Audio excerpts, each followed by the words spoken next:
कक्षा 12 के अर्थशास्त्र विषय के सभी विद्यार्थियों को मैं नमस्कार करता हूं। मेरे चैनल अशोक कुमार नरवर में आप सभी का स्वागत है। अब मैं आपको उपभोक्ता व्यवहार एवं मांग इकाई 2 है, इसके वस्तुनिष्ठ प्रश्न और बहुविकल्पी प्रश्नों को पढ़ूंगा जो ओटी क्वेश्चन कहलाते हैं। थोड़ी सी चर्चा भी हो जाएगी। परीक्षा आपकी नज़दीक आ गई है, नज़दीक तो नहीं है इतनी, लेकिन फिर भी परीक्षा की चिंता करते हुए वीडियो में जल्दी डालूंगा। थोड़ी आपसे एकदम अनौपचारिक चर्चाएं भी किया करूंगा, क्योंकि कभी कभी क्या होता है कि सीधी औपचारिक चर्चा करें और प्रश्नोत्तर के बारे में चर्चा करें तो कोई ज़्यादा ध्यान नहीं दे रहा है, वीडियो नहीं देखता है। तो मैं ये कोशिश करूंगा कि आपसे औपचारिक की जगह अनौपचारिक चर्चाएं भी कर सकूं, जिससे कि आपका मन लगे वीडियो देखने में। ठीक है, तो धन्यवाद। आप लोग ज़रूर इस वीडियो को देखिएगा, यह आपके लिए बहुत उपयोगी होगा। तो वस्तुनिष्ठ प्रश्न, कौन से प्रश्न? वस्तुनिष्ठ। ये 4 प्रकार के होते हैं। 4 विकल्प वाले प्रश्न भी होते हैं, खाली स्थान वाले प्रश्न भी होते हैं, सही जोड़ी वाले भी होते हैं, सत्य वाले भी होते हैं, और एक शब्द या एक वाक्य में उत्तर वाले भी होते हैं। तो ये दूसरी इकाई जो उपभोक्ता व्यवहार एवं मांग है, इसका जो पहला बहुविकल्पी प्रश्न है, अर्थशास्त्र में उपयोगिता का आशय है। अर्थशास्त्र में उपयोगिता का क्या आशय है? तो ये बताया 4 बिंदु। किसी वस्तु की आवश्यकता पूरी करने की शक्ति, आनंद, खुशी और उपादेयता।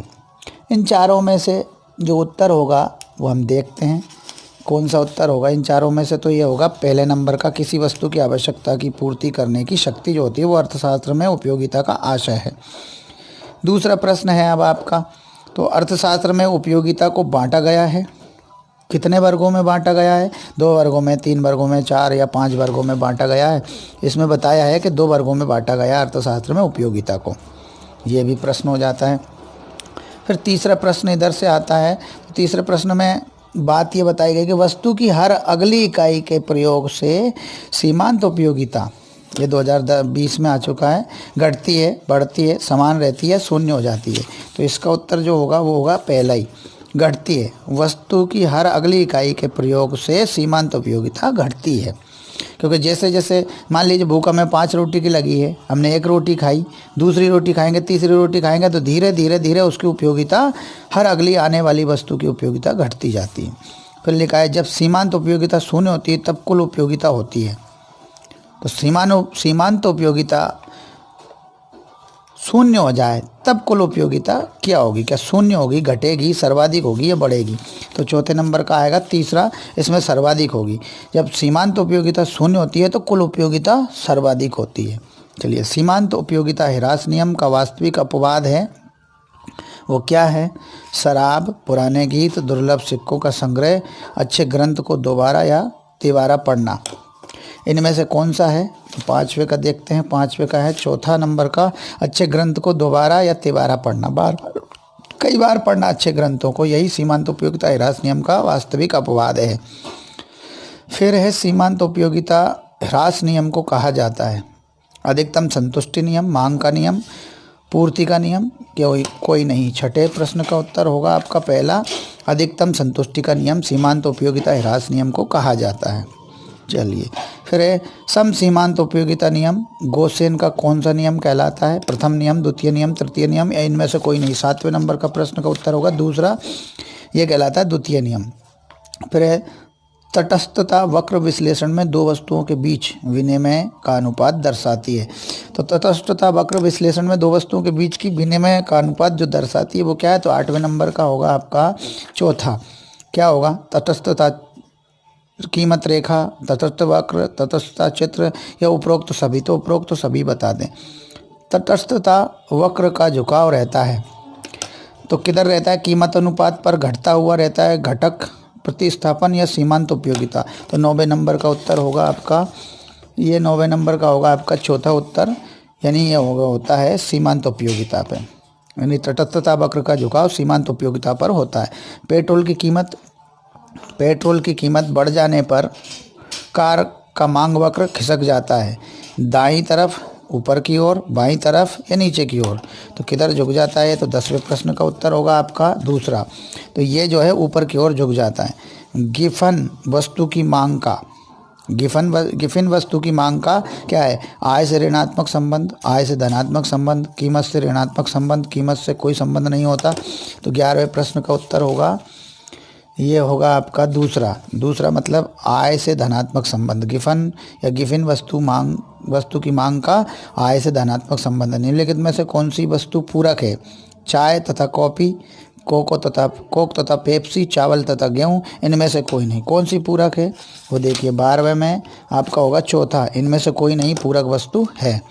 ये सभी विकल्पी वस्तु हैं, विकल्प हैं एक दूसरे के, इसलिए ये नहीं माना जाएगा। मैंने निम्नलिखित में से कौन सी वस्तु पूरक वस्तु है? तो चाय और कॉफ़ी विकल्प है, कोक पेप्सी विकल्प है, चावल गेहूं विकल्प है, इनमें से कोई नहीं है पूरक वस्तु जो है। चलिए अगला प्रश्न है 13वां प्रश्न क्या कहता है? 13वां प्रश्न जो है ये कहता है मांग में विस्तार का कारण है। तो मांग में विस्तार का कारण है, दूसरा उत्तर होगा। दी हुई वस्तु की कीमत ऊंची हो जाना नहीं है ये। स्थापन्न वस्तु की कीमत ऊंची हो जाना, पूरक वस्तु की मांग गिर जाना, ये तीनों ही नहीं है। दी हुई वस्तु की कीमत गिर जाना मांग में विस्तार का कारण है। दी हुई वस्तु की कीमत गिर जाती है तो मांग में विस्तार होता है। मांग के नियम की मान्यता के अनुसार स्थापन्न वस्तुएं नहीं हो, उपभोक्ता की आदतों में परिवर्तन नहीं हो, संबंधित वस्तु के मूल्य में परिवर्तन नहीं हो, उपर्युक्त सभी। अब इनमें से कौन सा होगा? 14वां, उपर्युक्त सभी यह मांग के नियम की मान्यता है। स्थापन्न वस्तुएं नहीं हो, उपभोक्ता की आदतों में परिवर्तन नहीं हो, संबंधित वस्तु के मूल्य में परिवर्तन नहीं हो, ये तीनों की तीनों चीज़ें इसमें मांग के नियम की मान्यता में आती हैं। फिर आता है 15वां प्रश्न। 15वें प्रश्न में लिखा है सीमांत आगम कम होने पर मांग की लोच होती है। तो क्या होती है? 1 से कम, 1 से अधिक, 1 के बराबर, 0 के बराबर, तो 1 से कम होती है। अब आते हैं रिक्त स्थान। तो रिक्त स्थानों को भी देख लीजिए। पहला, उपयोगिता मूल रूप से प्रकार की होती है, 2 प्रकार की होती है। उपयोगिता मूल रूप से 2 प्रकार की होती है।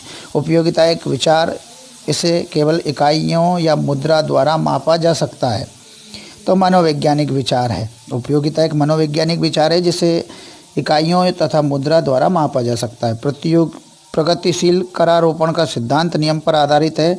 उपयोगिता ह्रास नियम पर आधारित है। प्रगतिशील करारोपण का सिद्धांत उपयोगिता ह्रास नियम पर आधारित है। सम सीमांत उपयोगिता नियम यह मानकर चलता है कि सभी उपभोक्ता क्या होते हैं? विवेकशील होते हैं। सभी उपभोक्ता विवेकशील होते हैं। ऊंची तटस्थता वक्र दर्शाती है। क्या दर्शाती है? उच्च स्तर की संतुष्टि दर्शाती है। ऊंची तटस्थता वक्र दर्शाती है उच्च स्तर की संतुष्टि। एक तटस्थता वक्र की ढाल 2 वस्तुओं के सापेक्ष की माप होती है। तो किसकी माप होती है? सीमांत उपयोगिता की माप होती है। मांग का आशय उस प्रभावपूर्ण इच्छा से है जिसे पूरा किया जा सकता है। मांग का आशय उस प्रभावपूर्ण इच्छा से है जिसे पूरा किया जा सकता है। तो यहाँ क्या आएगा? प्रभावपूर्ण इच्छा। कीमत तथा मांग की मात्रा में क्या होता है? तो कीमत तथा मांग की मात्रा में विपरीत संबंध होता है। कीमत तथा मांग की मात्रा में विपरीत संबंध होता है। एक प्रभावपूर्ण इच्छा जिसकी पूर्ति की जा सके कहलाती है। क्या कहलाती है? मांग कहलाती है। एक प्रभावपूर्ण इच्छा जिसकी पूर्ति की जा सके क्या कहलाती है? मांग कहलाती है।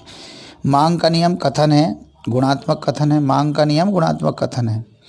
मांग की गई मात्रा कीमत में कमी के साथ बढ़ती है। मांग की गई मात्रा कीमत में कमी के साथ बढ़ती है।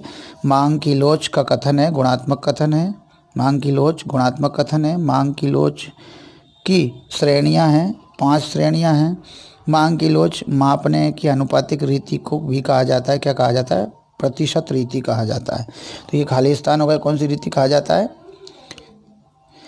यहाँ पे जो नहीं देखे थे वो फिर से बता देता हूँ। मांग का नियम का कथन है, तो मांग का नियम कथन है आपका गुणात्मक कथन है। मांग का नियम गुणात्मक कथन है। मांग की गई मात्रा कीमत में कमी के साथ बढ़ती है। मांग की लोच कथन है, गुणात्मक कथन है। मांग की लोच गुणात्मक कथन है। मांग की लोच की श्रेणियां हैं, 5 श्रेणियां। मांग की लोच की 5 श्रेणियां। मांग की लोच मापने की अनुपातिक रीति को प्रतिशत रीति भी कहा जाता है। मांग की लोच मापने की अनुपातिक रीति को प्रतिशत रीति भी कहा जाता है। फिर सत्य को देखते हैं। इसमें पहला है उपयोगिता व्यक्तिगत होती है, सत्य है। उपयोगिता को मुद्रा से नहीं मापा जा सकता, असत्य है, मापा जा सकता है।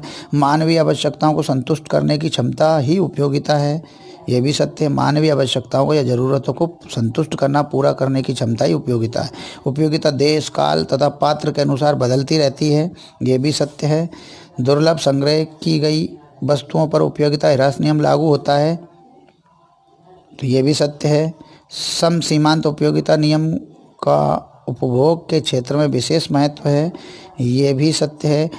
तटस्थता वक्र एक गोले के आकार का होता है, तो यह सत्य है, गोले के आकार का नहीं होता है। फिर आठवां, तटस्थता वक्र बाएं से दाएं ऊपर चढ़ते होते हैं, यह भी असत्य है, बाएं से दाएं चढ़ते नहीं होते। मांग का विस्तार कीमत में गिरावट के कारण होता है, यह सत्य है। फिर गिफिन वस्तुओं पर भी मांग का नियम लागू होता है, यह सत्य है। गिफिन वस्तुओं पर मांग का नियम लागू नहीं होता है। मांग की लोच बराबर मांग वक्र का ऊपरी भाग बटे मांग वक्र का निचला भाग। ऊपरी भाग और निचला भाग मांग वक्र का, और मांग की लोच बराबर, तो ये क्या है 11वां, तो ये भी सत्य है। मांग की लोच एक काल्पनिक अवधारणा है, यह सत्य है। किसी मूल्य पर बाजार में सभी उपभोक्ताओं की मांग का जोड़ बाजार मांग कहलाता है, ये सत्य है, ये सत्य है। अब आती है आपकी जोड़ी। जोड़ी को देख लेते हैं। पहली जोड़ी है आ और बा, दो कॉलम है, इनमें मिलेगी सीमांत उपयोगिता नियम। ये किससे मेल खाएगा? खा से अधिकतम संतुष्टि का नियम कहलाता है सीमांत उपयोगिता नियम। उपयोगिता ह्रास नियम का प्रतिपादन किया, तो किसने किया? दूसरे में प्रोफेसर गोसेन ने किया उपयोगिता ह्रास नियम का प्रतिपादन। मिट्टी के बर्तन बनाना, मिट्टी के बर्तन बनाना क्या कहलाएगा? रूप उपयोगिता। जब कुल उपयोगिता घटती है तब सीमांत उपयोगिता ऋणात्मक हो जाती है। जब कुल उपयोगिता अधिकतम होती है तब सीमांत उपयोगिता क्या हो जाती है? शून्य हो जाती है सीमांत उपयोगिता। तो एक जोड़ी हो गई। दूसरी जोड़ी भी है आ और बा, दो कॉलम है, इसको मिलाएं। मांग अनुसूची, ये किससे मिलेगी? मांग अनुसूची ये मिलेगी आपकी घा से। मांग अनुसूची वस्तु की विभिन्न मूल्यों पर क्रय की जाने वाली मात्रा है। बाजार मांग से आशय है। बाजार मांग से आशय क्या होगा? बाजार मांग से आशय है अंगा नंबर का यहाँ दिया हुआ है, देखना। एक वस्तु की मांग से होता है बाजार मांग का आशय। फिर डेल्टा क्यू बटे क्यू छोटा है डेल्टा पी बटे पी से।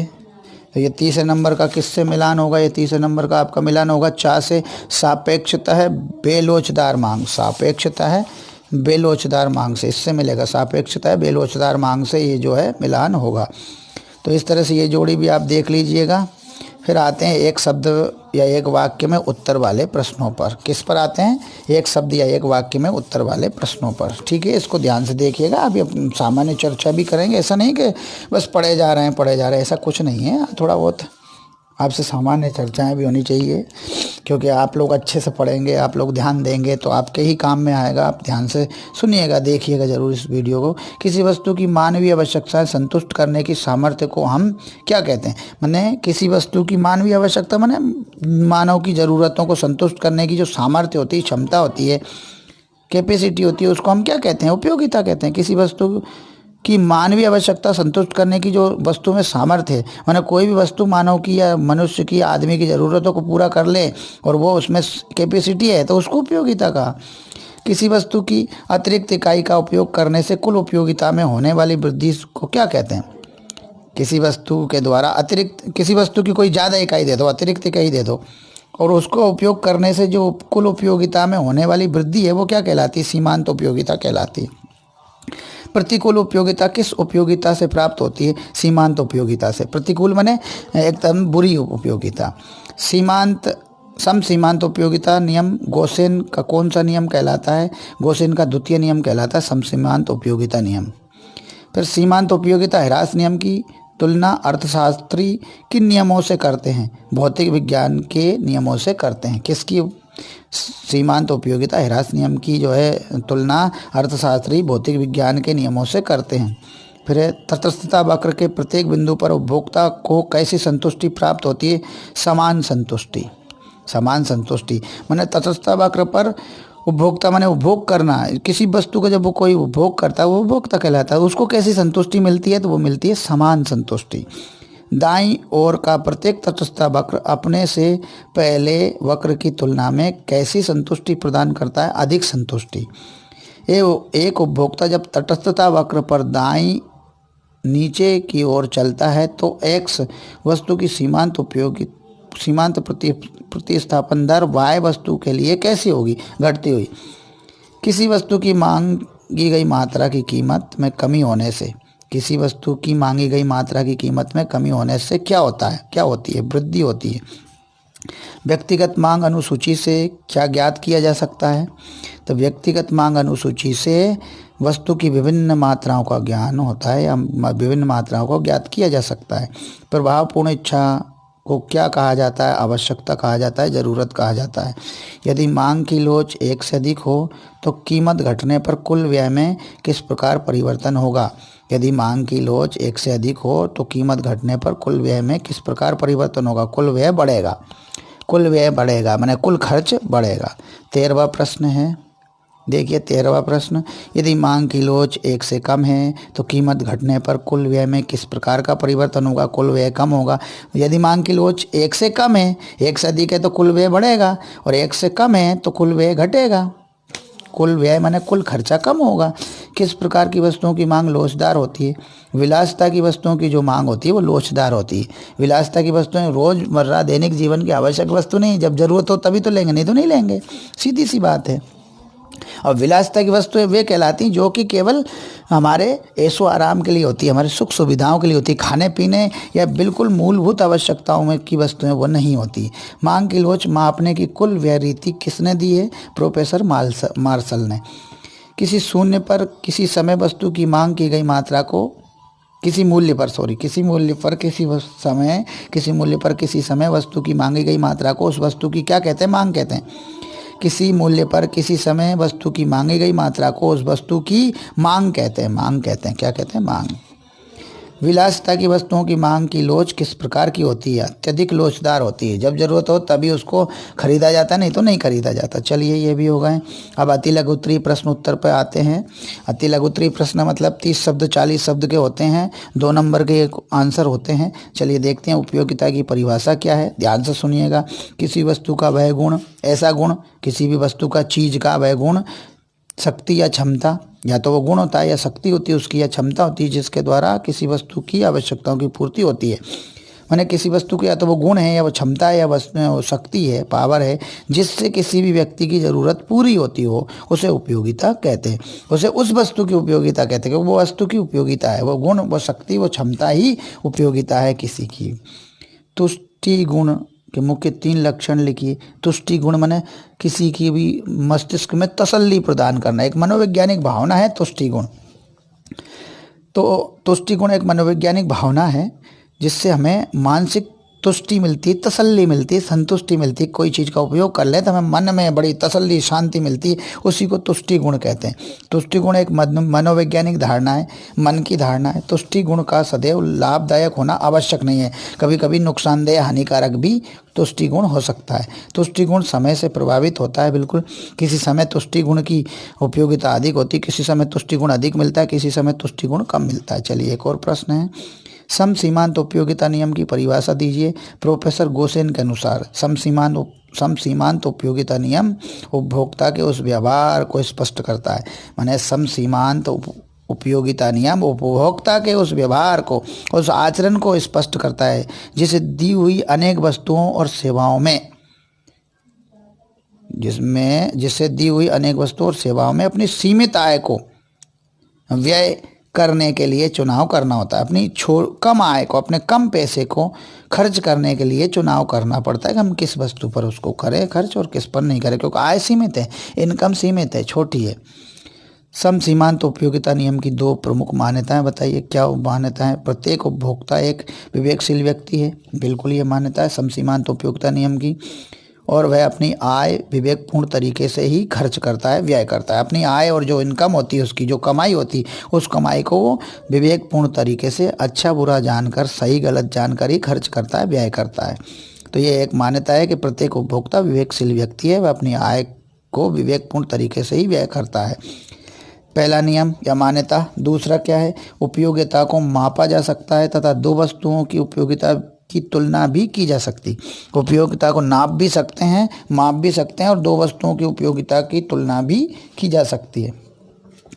अब पूछा उन्होंने तटस्थता वक्र की परिभाषा दीजिए। प्रोफेसर लेफ्टविच के अनुसार एक तटस्थता वक्र एक सतह वाय वस्तुओं के विभिन्न संयोग प्रदर्शित करती है जो उपभोक्ता को समान संतुष्टि प्रदान करते हैं। तटस्थता वक्र एक सतह वाय वस्तुओं के विभिन्न संयोग प्रदर्शित करती है जो उपभोक्ता को समान संतुष्टि प्रदान करते हैं या जिनके लिए उपभोक्ता तटस्थ होता है। जिनके लिए उपभोक्ता तटस्थ होता है, मुझे बस यही लेना है, एक बस दो में से एक को लेना है, तो तटस्थता है। चलिए अगला प्रश्न है। अब प्रश्न क्या है, इसी का उत्तर है, क्या था वो, तटस्थता वक्र की परिभाषा। तो एक और अर्थशास्त्री ने परिभाषा दी है, क्या दी है, एक तटस्थता वक्र वस्तुओं का संयोग है। इनमें से प्रत्येक संयोग कुल उपयोगिता की समान मात्रा प्रदर्शित करता है, अर्थात इनके प्रति उपभोक्ता तटस्थ होता है। तटस्थता तालिका से आप क्या समझते हैं? तटस्थता तालिका वह तालिका है जो वस्तुओं के ऐसे विभिन्न संयोगों को बताती है जिनसे कि किसी व्यक्ति को समान संतुष्टि प्राप्त हो। फिर तटस्थता मानचित्र से क्या अभिप्राय है? जब विभिन्न तटस्थता वक्रों को एक चित्र के रूप में प्रस्तुत किया जाता है तो उसे तटस्थता मानचित्र कहते हैं। कीमत रेखा किसे कहते हैं? क्या है प्रश्न, कीमत रेखा किसे कहते हैं? बजट रेखा किसे कहते हैं? कीमत रेखा या बजट रेखा दो वस्तुओं के विभिन्न संयोगों को प्रकट करती है। मतलब कीमत रेखा या बजट रेखा दो वस्तुओं के विभिन्न संयोगों को प्रकट करती है, प्रदर्शित करती है, जिन्हें उपभोक्ता एक दी हुई मौद्रिक आय तथा वस्तुओं की कीमत पर खरीदता है। दी हुई मौद्रिक आय तथा वस्तुओं की कीमत क्या उस पर खरीदता है। मांग की एक परिभाषा दीजिए। मांग का से एक दी हुई वस्तु की उन विभिन्न मात्राओं से, मांग का से दी हुई वस्तुओं की विभिन्न मात्राओं से जिन्हें उपभोक्ता एक बाजार से में किसी दिए गए समय में विभिन्न मूल्यों पर क्रय करते हैं। बाजार में विभिन्न मूल्यों पर क्रय करते हैं, परंतु वस्तु के लिए केवल इच्छा ही वस्तु की मांग नहीं कहलाती, अपितु उस इच्छा की पूर्ति के लिए व्यक्ति के पास साधन भी होने चाहिए। केवल इच्छा है तो नहीं खरीद सकता, उसके लिए साधन भी चाहिए। तो साधन क्या होता है? धन। मांग की और आवश्यकता में क्या अंतर है? मांग के दो निर्धारक तत्व बताइए। मांग के आवश्यक तत्व क्या है? प्रश्न फिर से सुनिए, मांग और आवश्यकता में क्या अंतर है? मांग के दो निर्धारक तत्व लिखिए। मांग के आवश्यक तत्व क्या है? तो इसमें बताया गया है, सामान्य रूप से मांग और आवश्यकता में अंतर मालूम नहीं पड़ता है, परंतु आर्थिक दृष्टिकोण से उनमें थोड़ा सा अंतर है। क्या अंतर देखते हैं? आर्थिक रूप से उनमें अंतर है। आवश्यकता प्रभावपूर्ण इच्छा को कहते हैं। इसमें तीन मुख्य बातें होनी चाहिए। वस्तु की इच्छा, इच्छा को पूरा करने के लिए साधन, साधन को व्यय करने की तत्परता, मैंने तैयारी, साधन को व्यय करने की तत्परता। तीन बातें इसमें जरूरी, तो आवश्यकता वो होती है, प्रभावपूर्ण इच्छा होती है। वस्तु की इच्छा, इच्छा को पूरा करने के लिए साधन और साधन को व्यय करने की तत्परता। परंतु मांग को प्रभावपूर्ण इच्छा कहना त्रुटिपूर्ण है। मांग को प्रभावपूर्ण इच्छा नहीं कह सकते, आवश्यकता को कह सकते हैं, क्योंकि मांग के लिए दो अन्य बातें भी होनी चाहिए। क्या? निश्चित कीमत, निश्चित समय अवधि। यानी आवश्यकता की तीनों बातें और दो मांग की बातें मिला दो, तब जाके किसी वस्तु को खरीदा जा सकता है। अतः मांग में 5 बातों का होना आवश्यक है। क्या क्या होना? वस्तु की इच्छा, वस्तु की इच्छा पूरा करने के लिए साधन, साधन को व्यय करने की तत्परता, निश्चित समय, निश्चित कीमत, ये सब होना, निश्चित समय अवधि, निश्चित कीमत, ये 5 बातें होना आवश्यक है। चलिए ये भी हो गया। अगला प्रश्न है, सामान्य वस्तु से आप क्या समझते हैं? जब उपभोक्ता की आय में वृद्धि होती है तो वस्तु की मात्रा में वृद्धि होती है तथा उपभोक्ता की आय में कमी आने पर वस्तु की मात्रा में भी कमी आ जाती है। इस प्रकार की वस्तुएं सामान्य वस्तुएं कहलाती। माने आय में वृद्धि होने पर वस्तु की मात्रा बढ़ जाती है और आय में कमी होने पर वस्तु की मात्रा घट जाती है, तो ऐसी वस्तुएं सामान्य वस्तुएं कहलाती। व्यक्तिगत मांग तालिका किसे कहते हैं? ये देखिए, व्यक्तिगत मांग तालिका। व्यक्तिगत मांग तालिका वह सूची है जो एक व्यक्ति द्वारा किसी दिए गए समय पर एक काल्पनिक बाजार में विभिन्न मूल्यों पर खरीदी जाने वाली वस्तु की विभिन्न मात्राओं को प्रदर्शित करती है। वह तालिका क्या प्रदर्शित करती है? के दिए गए समय में काल्पनिक बाजार में विभिन्न मूल्यों पर खरीदी जाने वाली वस्तुओं की विभिन्न मात्राओं को प्रदर्शित करते हैं। यही मांग तालिका है। और प्रश्न है अगला, गिफिन विरोधाभास से आप क्या समझते हैं? मांग के नियम का एक अपवाद लिखिए। मांग के नियम का सबसे महत्वपूर्ण अपवाद है गिफिन का विरोधाभास माना जाता है। मांग के नियम का अपवाद है गिफिन का विरोधाभास। निम्न कोटि की वस्तुओं को गिफिन वस्तुएं कहा जाता है। माने घटिया वस्तुओं को, बेड क्वालिटी की वस्तुओं को गिफिन वस्तुएं कहा जाता है। देसी घी की तुलना में डालडा जो है घटिया वस्तु है, इसलिए गिफिन वस्तु है। गेहूं की तुलना में बाजरा एक गिफिन वस्तु है, क्योंकि गेहूं से बुरा होता है। इन वस्तुओं पर मांग का नियम लागू नहीं होता। इन वस्तुओं पर मांग का नियम लागू नहीं होता गिफिन वस्तुओं पर। अर्थात इन वस्तुओं की कीमत कम होने पर भी इनकी मांग में वृद्धि नहीं होती है। इसलिए गिफिन वस्तुएं वही कहलाती जिनके कीमत में, इनकी मूल्य में कोई कमी आने पर भी उनकी मांग में वृद्धि ना हो, वो गिफिन वस्तुएं कहलाती हैं। आय स्तर बढ़ने पर तथा घटने का मांग की लोच पर क्या प्रभाव पड़ता है? जिन लोगों की आय बहुत अधिक या बहुत कम होती है उनके द्वारा मांग की जाने वाली वस्तुओं की मांग साधारण और बेलोचदार मांग कहलाती। माने जिन व्यक्तियों की आय बहुत अधिक होती है, जिन व्यक्तियों की आय बहुत कम होती है, जिन व्यक्तियों की आय बहुत अधिक और बहुत कम होती है उनके द्वारा मांगी जाने वाली वस्तुओं की मांग साधारण बेलोचदार मांग होती है। इसका कारण यह है कि कीमत घटने या बढ़ने का इन लोगों द्वारा दी जाने वाली मांग पर कोई विशेष प्रभाव नहीं पड़ता। इसके विपरीत मध्यम वर्ग के लोगों द्वारा खरीदी जाने वाली वस्तुओं की मांग लोचदार होती है। मध्यम वर्ग के लोगों द्वारा जो वस्तुओं की मांग होती है वो लोचदार होती है। मांग की कीमत लोच से आप क्या समझते हैं? मांग की कीमत लोच से आप क्या समझते हैं? मांग की कीमत लोच वस्तु की कीमत में परिवर्तन के फलस्वरूप मांग की मात्रा में होने वाले परिवर्तन, अर्थात कीमत में थोड़े से परिवर्तन से प्रत्युत्तर में मांग की मात्रा में होने वाले परिवर्तन को माप प्रस्तुत करती है। मांग की आय, ये फिर से देखिए, मांग की कीमत लोच वस्तु की कीमत में परिवर्तन, माने मांग की कीमत लोच जो है वस्तु की कीमत में परिवर्तन होता है। तो वस्तु की मांग मात्रा में होने वाला परिवर्तन, अगर वस्तु की कीमत लोच में परिवर्तन हो तो उसकी मात्रा में परिवर्तन, ये बताया। मांग की आय लोच से आप क्या समझते? किसी वस्तु की मांग की आय लोच से यह से कि वस्तु की कीमत के स्थिर रहने पर उपभोक्ता की आय में परिवर्तन के परिणाम स्वरूप उसके द्वारा खरीदी जाने वाली वस्तु की मांग में कितना परिवर्तन आया, यह बताना मांग की आय लोच से आशय है। मांग की आड़ी लोच से क्या आशय है? एक वस्तु की मांग जो परिवर्तन दूसरी वस्तु की कीमत में होने वाले परिवर्तन के प्रत्युत्तर में होता है उसे मांग की आड़ी लोच कहते हैं। मांग का नियम तथा मांग की लोच में अंतर का कोई एक कारण बताइए। मांग का नियम मूल्य और मांग के विपरीत संबंध को सूचित करता है, जबकि मांग की लोच मूल्य और मांग की मात्रा के सापेक्षिक परिवर्तन को दर्शाता है। उपभोक्ता संतुलन की परिभाषा दीजिए। उपभोक्ता संतुलन की स्थिति में तब माना जाता है जब उसको अपनी आय से अधिकतम संतुष्टि प्राप्त हो रही हो। माने उपभोक्ता संतुलन की स्थिति में तब माना जाएगा जब उसकी जो इनकम है, आय है, जो कमाई है, उससे अधिकतम संतुष्टि प्राप्त हो। उपभोक्ता के संतुलन से आशय इस बात की जानकारी करना है कि उपभोक्ता अपनी आय से अधिकतम संतुष्टि प्राप्त कैसे कर सकता है या कैसे करता है। ये प्रश्न थे। धन्यवाद। अब इस वीडियो को आप जरूर देखिएगा।